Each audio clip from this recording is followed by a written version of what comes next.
November. Ayan, November naman tayo. Anniversary muna. Alam mo, sabi ko nga, nag-iisip na ako, makakasama na kaya ako. Alam mo ngayon, ang sakit talaga ng ganito ko. Di ba yung kwarto nila doon din ay hinakpang-hakpang na ganyan? May hakpang-hakpang na ganyan. Talagang hirap-hirap ako humakpang-hakpang doon. Pero, sinishare ko lang sa inyo. Para tanggalin na ninyo yung mga hakpang-hakpang na yan. Pero hindi pwedeng tanggalin eh. Lalabas nga. Pero sabi ko nga, talagang bibigyan pa ako ng kalakasan ni Amang Yawa. Hindi ko pa yun.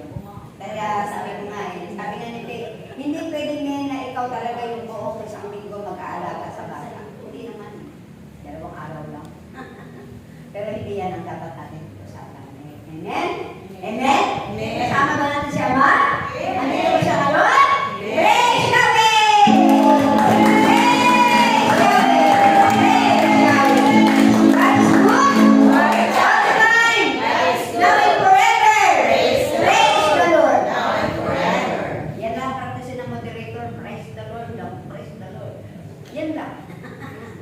Okay, hindi po yan ang assignment ko. Napakahalaga na tayo answers prayer palagi sa panalangin. No? Sabi nga natin, ang lahat ng ating pinagdadasal, talagang answers prayer tayo. Nakita mo ang bagyo lumilis? Kung ang gera ay hindi pa matapos-tapos doon, ang ibig sabihin niya, huwag matapos-tapos ang ating dasal at panalangin para sa kanila. Sabi nga ng ating punong lingkod, tingnan mo ang iyong paligid. Parang very smooth naman. Hindi na lang tayo dinaanan talaga kahit na isang hangin lang. Sabi ko nga, kahit na isang dahon ay hindi lumakas sa lugar natin ang dahon.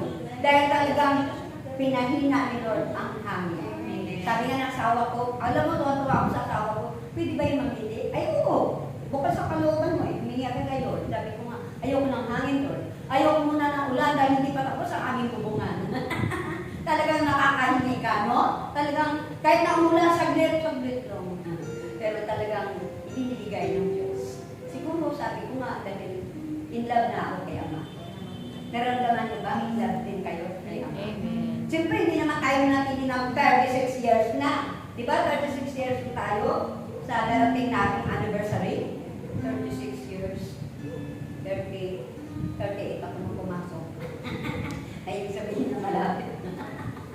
Kaya sabi na natin talagang, yun naman talaga yun. Sabi natin, ang edad bayaan mo lang, humaba ang edad. Pero ang importante, yung haba ng ating paglilingkod kay Amang Yawa.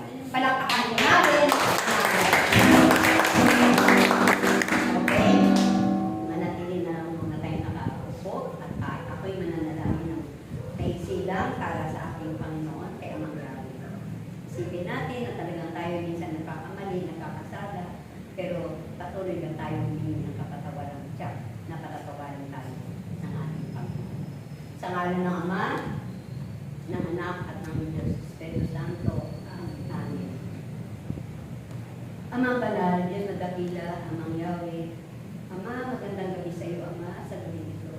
Ako'y nagpupurit ng kapasalamat sa iyo, Ama, dahil ikaw ang aming Diyos na pinaglilingkuran. Ikaw ang aming Diyos na punong-puno ng pag-ibig sa amin. Ikaw ang Diyos na punong-puno ng pag-unawa sa amin.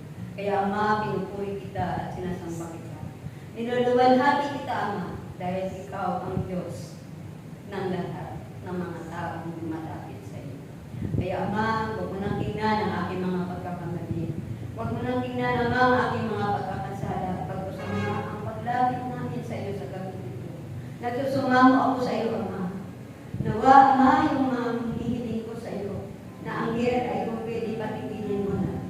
Dahil nasabi ko sa iyo, Ama, na sobra-sobra ang iyong kapangyarihan para sabihin mo lang ay mangyayari.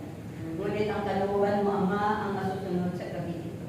Ngunit ang kalooban mo, Ama, ibig ko lang, Ama, para sa mga kapanatagan namin lahat na nandirito pa sa mundo ito. Kaya, Ama, ganun din ang aming mga pamilya. Ingatan mo sila, Ama. Ang aming mga kapaligiran, nawa, ang mga katuluhan ay alisin mo, Ama. At ang mga nasa sinalo namin, Ama, ay magkakasundo-sundo na sila. Nawa,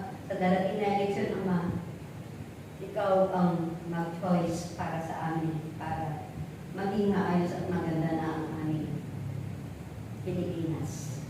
Naway magkaroon kami Ama na namumuno na anak mo, na tunay na po Ama na ito yung hinihingi ko. Kung ang namumuno sa Pilipinas na ito Ama ay ang anak mo, tunay na talagang magiging mabuti at magiging maayos ang aming buhay. Tunay nga po Ama, kami umaasa sa iyo at nananalig ako Ama at sumasampalataya na ang mga kahilingan ko sa gabi nito ay ipagkaloob mo sa bawat isa sa amin. Amen. Amen. Okay, Brother Ben, may silang. Atras muna ako, tahawak at nanginginig ang tuhod ko. Pwede tayo mo.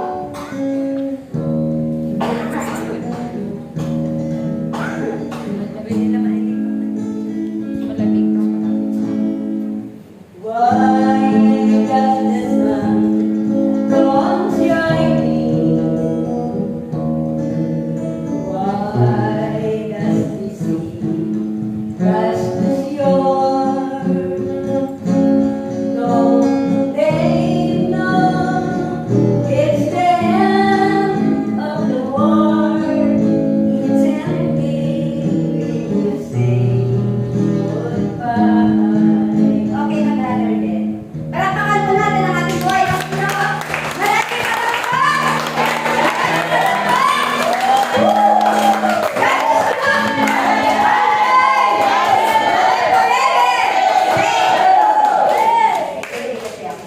okay, lumako na po tayo sa ating pagbasa. Patalawagin ko na po ang magbabasa na tunay na po sa kanyang paglilingkod.